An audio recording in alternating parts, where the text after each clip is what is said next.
Hello Aquarius, Sun, Rising, and Venus sign. Sana ba'y nasa mabuti kayong kalagayan. My name is Suzy and welcome back po sa Star Tarot. Ito po ang inyong weekly reading for September 17 to 23 and the general reading po ito, kaya hindi ito magre-resonate sa lahat. Kunin nyo lang po kung ano ang sasakto sa inyong sitwasyon. At maraming salamat din po sa inyong walang sawang pagsuporta sa ating channel. I truly appreciate it and God bless you all Aquarius. And kung bago po kayo rito, welcome po kayo sa ating channel at maraming thank you din sa inyong pagbisita.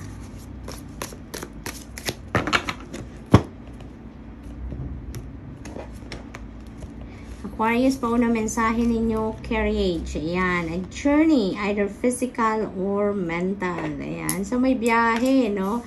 May travel plans. Dito si Aquarius na maaaring gagawin nyo na yan sa ngayon, no? Ngayong week na yan, may travel kayo. Maaaring malapit lang ang travel na yan dahil maliit lang yung vehicle ninyo, kaya maaaring malapit lang ang travel na yan. It could also be that mental travel nga yan. Maaaring meron kayong iniisip, maaaring may mga plano kayo ngayong pinagdidiskartehan ninyo, so maaaring gano'n ang sitwasyon ng iba. Rainbow, the most difficult part of a situation is over. Napakaganda naman, thanks God, 'di ba? Tapos na, no? Kung ano man ang mahirap na parte ng inyong sitwasyon sa ngayon, tapos na. Problem solved na. Ika nga. Diba? Ladder. Climbing towards success. Napakaganda. Napakaganda. No? Papunta kayo sa tagumpay. Maaring yan ang pinagtatrabahuan ninyo ngayon. Maaring yan ang pinagdidiskartehan ninyo ngayon on how you're going to reach to the top.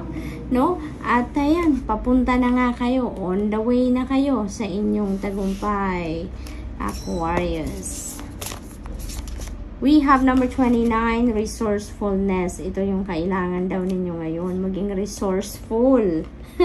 Kayo, Aquarius, maaring yan ang magiging pinaka-ingredient siguro ngayon. Maaring yan ang hinihingi ng iyong sitwasyon para makaakyat agad kayo doon sa inyong tagumpay. No? Maging resourceful kayo. We have dances on one foot, balancing act. Ayan, so maaring sitwasyon ito wherein maaring isang delicate situation. Ito, kaya you may need to do some balancing act dito, no? Kasi maaring may mga bagay na kailangan mong timbangin dito, you know, when you do one thing, kailangan mong isipin ang consequence niyan, anong magiging resulta ng ibang sitwasyon, 'di ba? Kaya kailangan ng balance dito, no, Aquarius. We have curiosity, stranger. Ayan, so very curious. Marami kayong gustong alamin sa ngayon.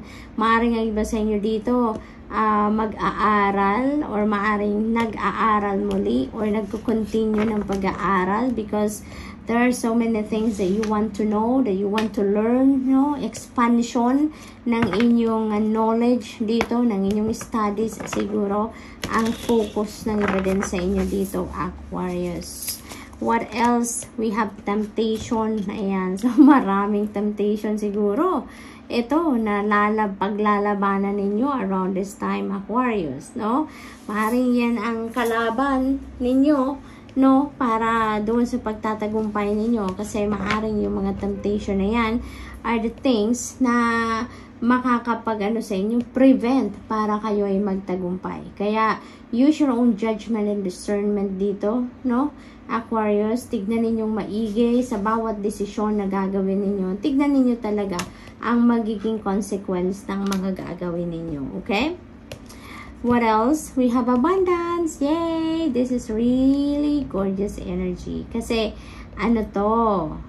maaring abundance of money ito, Aquarius. Maaring this is financial blessings coming in sa buhay ninyo, no? Kung pera man to, it could come from different sources, Aquarius, yun ang napipick up dito. But definitely, no, parang madaming kaperahan ito, 'di ba? Ang daming gold. Ang daming gold na kaperahan. Oh my God, parang mahihiga yata kayo dito sa pera, sa kayamanan, Aquarius. So that is what I am picking up. This is abundance of money coming your way. We have solitude. Ayan. So, this is an invitation for some of you dito na magmuni-muni kayo. Spend time alone para makapag-isip-isip kayo, go through kayo ng mga feelings, emotions, and thoughts ninyo. At makita ninyo kung ano yung kailangan talaga ninyo sa sarili ninyo, sa buhay ninyo. Keep it. And those that doesn't serve your highest good anymore, release them. Let them go. Kasi kung busy tayo lagi, 'di ba? Kung lagi tayong may ginagawa, lagi tayong may iniisip, hindi natin magagawa yon, no? Hindi natin magagawang mag-dissect ng mga nararamdaman natin or yung mga iniisip natin, no? Hindi natin ma-re-evaluate ang mga kaganapan sa buhay natin when we are busy, when we are doing something. Kaya, kailangan nating mag-solitude. Kailangan nating mapag-isa para wala tayong makausap, walang iistorbo sa atin. 'Di ba? Focus lang tayo sa sarili natin on that specific time, no? And that is yung invitation para sa inyo ng card na to. Okay? Kasi maaring may mga importanteng bagay na kailangan ninyo talagang pag-isipan sa ngayon, kaya kailangan ninyo na mapag-isa. Okay? The world energy, ayan, Aquarius, this is a time of completion, okay? This is a time of completion. This is a time for reward, for success, for achievement, accomplishments, no? Celebration of your successes. Napakaganda, no? Busy ngayon si Aquarius. May mga sisimulan kayo ngayon, meron din ditong mga magtatapos, no? Kaya kayo, kailangan nyo talaga mag-solitude dito, Aquarius, so that you can get ready for the new challenges na haharapin ninyo sa buhay, because may mga bagong chapter dito sa buhay ninyo na papasukin kayo, Aquarius. Kaya kailangan ninyong paghandaan, kailangan focus kayo, makakapag-concentrate kayo, nasa sentro kayo, balanse ang buhay ninyo, yung mga ganon, so that wala kayong ma-neglect, so that everything, no, na area sa buhay ninyo will be given the time, 'di ba? Para wala kayong mapapabayaan. So,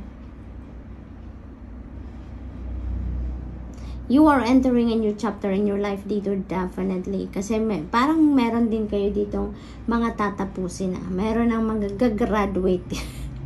Kumbaga, sa mga ibang sitwasyon dito, matatapos mo na, no? Things are coming to its completion. Things are coming to an end. It's because, nakumpleto nyo na, natapos nyo na ang mga kailangan ninyong tapusin. The devil energy, maaaring ang iba sa inyo dito, merong mga siguro strong Capricorn placement sa inyong chart, or maybe you are dealing with a Capricorn person. Maaari din ang iba sa inyo dito talagang may mga temptation, no? May mga temptation, maaring may obsession, meron kayo sigurong mga takot, meron kayong mga self-doubt na nararamdaman sa mga balak ninyo sa buhay. Maaring yun ang sitwasyon ng iba sa inyo dito, no? Parang excited at the same time may fear, no? Excited kayo, pero at some point parang may nagpi-prevent sa inyo din because of the takot. So, yung ganon. So, you really need to balance yourself ngayon, Aquarius. You really need to rest. You really need to, to bring the balance back in your life. Nang sa gayon, mawala na yung mga negative energies sa energy field ninyo, sa isip ninyo, sa damdamin ninyo. And magiging focus na lang kayo and excited doon sa kung ano ang mga positibong mangyayari sa buhay ninyo, no? We also have 3 of Cups. Ayan, this is celebration talaga, di ba? See the world energy, that is a celebratory energy din, celebration of your successes. Dito, Aquarius, talagang meron dito kayong isa-celebrate. This is a time for celebration with family and friends, enjoying the time together, di ba? This is coming together of your loved ones, 'di ba?